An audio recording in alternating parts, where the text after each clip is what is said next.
AP EAMCET 2024కి సంబంధించి BiPC counselling B Pharmacy మరియు ఫార్మడీకి సంబంధించి ఆన్లైన్లో ఏ విధంగా అప్లై చేసుకోవాలి, కౌన్సిలింగ్ సంబంధించి మీకు పూర్తి డీటెయిల్స్ ఈ వీడియోలో చెప్తాను.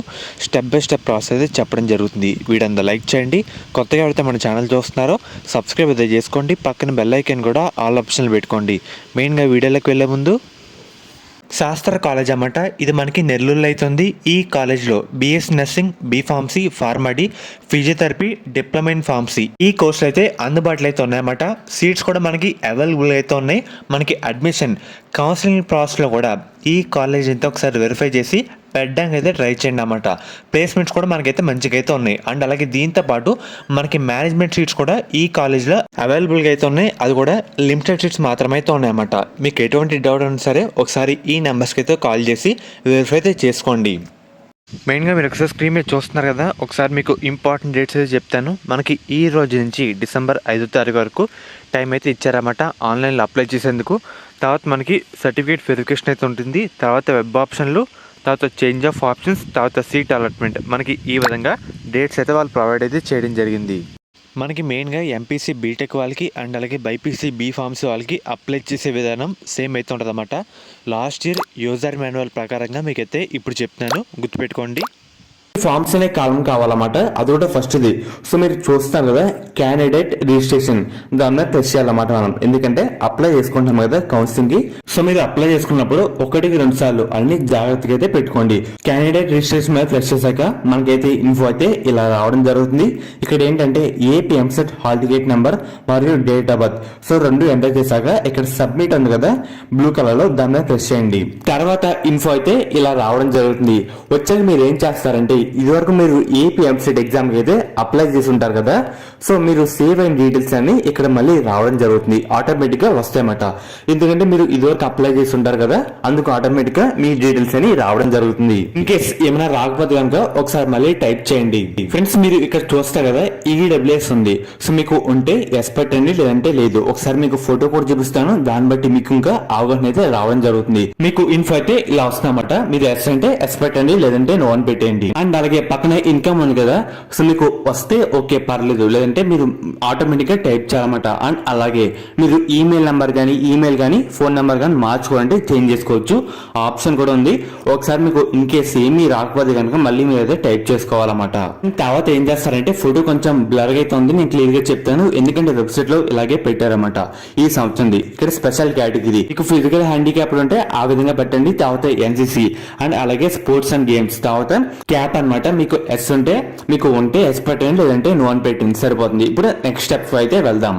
మీకు ఏంటంటే ఇక్కడ ఎడ్యుకేషన్ డీటెయిల్స్ అయితే రావడం జరుగుతుంది. అంటే మీరు 6వ తరగతి నుంచి ఇంటర్ సెకండ్ ఇయర్ వరకు ఎక్కడ చదివారు అండ్ ఏ జిల్లాలో చదివారు, టోటల్ లిస్ట్ అయితే రావడం జరుగుతుంది. మీ టెన్షన్ పడకండి, ఎందుకంటే ఏపీ ఎంసెట్ కి అయితే మీరు అప్లై చేసి ఉంటారు కదా, ఆ డీటెయిల్స్ ఇక్కడైతే లోడ్ అయ్యి ఉంటాయన్నమాట.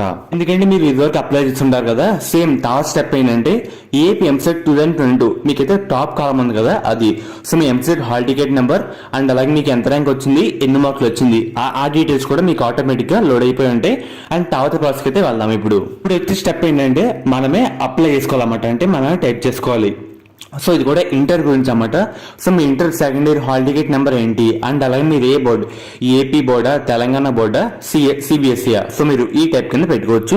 అండ్ థర్డ్ కాలం ఏంటంటే మీకు ఎంత పర్సెంట్ వచ్చింది గ్రూప్ సబ్జెక్ట్ లో, అది కూడా ఎంపీసీ వాళ్ళకి కదా, ఎంపీసీ పక్కన కాలం కూడా ఉంది. అండ్ తర్వాత ఫోర్త్ కాలం ఏంటంటే ఒకసారి చూస్తున్నారు కదా అప్లోడ్ సర్టిఫికేట్, మీకు ఏంటంటే ఇంటర్ సర్టిఫికేట్ అయితే అప్లోడ్ చేయాలి. ఇక్కడ 4 కాలం లిస్ట్ అయితే చెప్పాను. తర్వాత కాలం అయితే వెళ్దాం. ఇక్కడ కింద చూస్తారు కదా రెడ్ కలర్ పక్కన వెరిఫికేషన్ ప్రిఫర్ సెంటర్, అంటే మీకు సర్టిఫికేట్లు కూడా ఈసారి ఆన్లైన్ అయితే జరగబోతున్నాయి. సో మీకు ఇన్ కేసు ఏమైనా మిస్టేక్స్ ఉంటే కనుక దగ్గరలో ఉన్న హెల్ప్ లైన్ సెంటర్ అయితే పెట్టుకోవాలన్నమాట. మీకు దాన్ని కూడా చూపిస్తాను. ఫ్రెండ్స్ ఇందాక చెప్పాను కదా వెరిఫికేషన్ ప్రిఫర్ సెంటర్, అంటే మనకి సర్టిఫికేట్ వెరిఫికేషన్ లో ఏమైనా తప్పులు ఉంటే కనుక ఒకసారి చూస్తారు కదా, ఇదే హెల్ప్ లైన్ సెంటర్ అన్నమాట. అది కూడా జిల్లా వారీగా ఎక్కడ ఉంది, లొకేషన్ ఏంటి, మీకైతే ఈ పీడిఎఫ్ లిస్ట్ అన్నమాట. ఒక దగ్గర రాసుకోండి. మీరు ఏ జిల్లా ఏ ఆప్షన్ పెడదాం అనుకుంటున్నారు, ఇదే మెయిన్ అన్నమాట. మీరు ఆప్షన్ కూడా పెట్టాలి, అందుకే చెప్తున్నా. సో ఒక దగ్గర అయితే రాసుకోండి. తర్వాత మీరు ఏం చేస్తారంటే ఇందాక చెప్పాను కదా వెరిఫికేషన్ ప్రిఫర్స్ సెంటర్, దాని మీద ప్రెస్ చేశాక మనకి కొన్ని కాలేజ్ అయితే రావడం జరుగుతుంది. ఇందాక మీకు ఒక స్క్రీన్ రికార్డింగ్ చూపించాను కదా, సో మీకు దగ్గరలో ఉన్న జిల్లా బట్టి మీరు సెలెక్ట్ చేసుకోండి. ఇక్కడితో 90% ప్రాసెస్ అనేది కంప్లీట్ అయిపోయింది. మనకి లాస్ట్ స్టెప్ ఏంటంటే ఒకసారి చూస్తున్నారు కదా ఇక్కడ రెడ్ కలర్ లో ఒక మార్క్ అయితే ఉంది. ఆ మార్క్ మీనింగ్ ఏంటంటే సో మీకు ఏమైనా చేంజెస్ చేసుకోవాలన్నా ఈ అప్లికేషన్ లో కావాలా వద్దా, మీకు ఎస్ అంటే ఎస్ పెట్టుకోండి, లేదంటే లేదు. ఒకసారి చెక్ చేసుకోండి 1-2 సార్లు కరెక్ట్ గా ఉన్నాయా లేవా అని. మీరు నాన్ ప్రెస్ చేశాక మీకు ఇన్ఫో అయితే ఇలా రావడం జరుగుతుంది. AP EAMCET me hall ticket number, me Aadhaar card number and అలాగే మీ పేరు, మీ మొబైల్ నెంబర్, మీ జనరల్ కేటగిరీ ఏంటి, ఫిజికల్లీ హ్యాండిక్యాప్డా, మీకు అమౌంట్ ఎంత అంటే రిజిస్ట్రేషన్ కి కేటగిరీ వరకు కొంత ఫీ అయితే తీసుకుంటారన్నమాట. ఆ అమౌంట్ ఇక్కడ చూపిస్తుంది.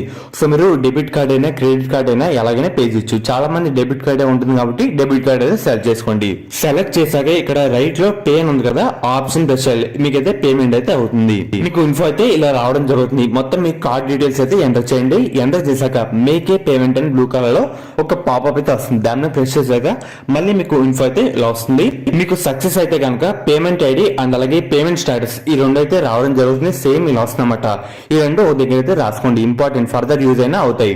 దాంతో పాటు ఒకసారి మీ స్క్రీన్ మీద చూస్తారు కదా పేమెంట్ సక్సెస్, మీకు మొత్తం మీ డీటెయిల్స్ అని ఇలా రావడం జరుగుతుంది. మీరు ప్రింట్అవుట్ అయితే తీసుకోండి. మీకు ఫర్దర్ కౌన్సిలింగ్ రిపోర్టింగ్ టైంలోనా మీకైతే యూజ్ అవుతాయి. ప్రింట్అవుట్ అయితే తీసుకోండి. అండ్ తర్వాత మీకైతే ఇలా రావడం జరుగుతుంది. మీ EAMCET hall ticket number, date of birth, Aadhaar card, total A to Z మీకు పేమెంట్ చేసి ఉంటారు కదా ఆ డేటు మీరు ఎంత చేశారు, మీకైతే ఇలా రావడం జరుగుతుంది. ఒకసారి అన్ని చూసుకోండి. ఇన్ కేసు ఫోటో తీసుకోండి. ఫర్దర్ యూజ్ అయినా ఉంటే లేదంటే సేవ్ అయినా అవుతాయి. ముందుగా మనం ఈ కౌన్సిలింగ్ కి అటెండ్ అవుతామని రిజిస్ట్రేషన్ చేసుకోవాలి. తర్వాత ఏంటంటే మన డాక్యుమెంట్స్ అయితే ఏమున్నాయో ఏం లేవో అప్లోడ్ చేయాలి. అప్లోడ్ చేశాక మనకి అయితే ఫీజెస్ పే చేయాలి. ఈ 3 స్టెప్లు చాలా ఇంపార్టెంట్ అన్నమాట. ఒకసారి చూసుకోండి. అండ్ ఏమైనా డౌట్ ఒకసారి వీడియో ఒకసారి మళ్ళీ చూడండి, కామెంట్ చేయండి, మీకైతే రిప్లై అవ్వడం జరుగుతుంది. సో మీకు ఈ నెల 22 తారీఖు నుంచి 30 వరకు టైం అయితే ఉంది. అది కూడా ఫస్ట్ ఫేజ్. సప్లీ వాళ్ళకైతే ఛాన్స్ అయితే లేదు. సో సప్లీ వాళ్ళ గురించి ఎటువంటి అప్డేట్స్ మళ్ళీ మీకు చెప్పడం జరుగుతుంది. ఇది ఈ రోజు వీడియో అన్నమాట. మీకు వెబ్ ఆప్షన్ ఎలా పెట్టాలి ఈ ప్రాసెస్ కూడా చెప్పడం జరుగుతుంది. సబ్స్క్రైబ్ చేసుకోండి. పక్కన బెల్ ఐకాన్ కూడా ఆల్ ఆప్షన్లు పెట్టుకోండి.